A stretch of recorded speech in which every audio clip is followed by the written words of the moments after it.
Hello guys, welcome to another episode of an IT guy blog. চলে এসেছি আজকে নতুন ব্লগ নিয়ে। আজকে সকালবেলা ত্রিশিত একটু কিছুক্ষণ আগে আমাকে একটা পার্সেল দিয়ে গেল। বলছে এটা জিৎ পাঠিয়েছে, আর খুলে দেখো ওটার মধ্যে কি রয়েছে।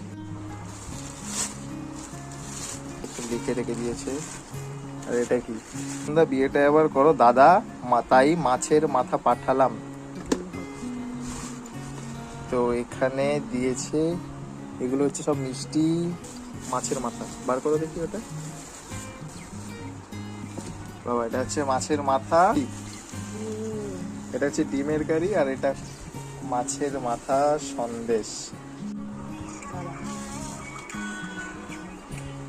তো thank you so much, wish you all the very best, congratulations তোদের জন্য। অনেক ভালো থাকতো ওরা। আমি ততক্ষণ মিষ্টি খাই, তোমরা ততক্ষণ চ্যানেলটিকে সাবস্ক্রাইব করো, লাইক করে, কমেন্ট করে জানো তোমাদের কেমন লাগছে। দেখা হচ্ছে নেক্সট ভিডিওতে, ততক্ষণ সাইনিং অফ।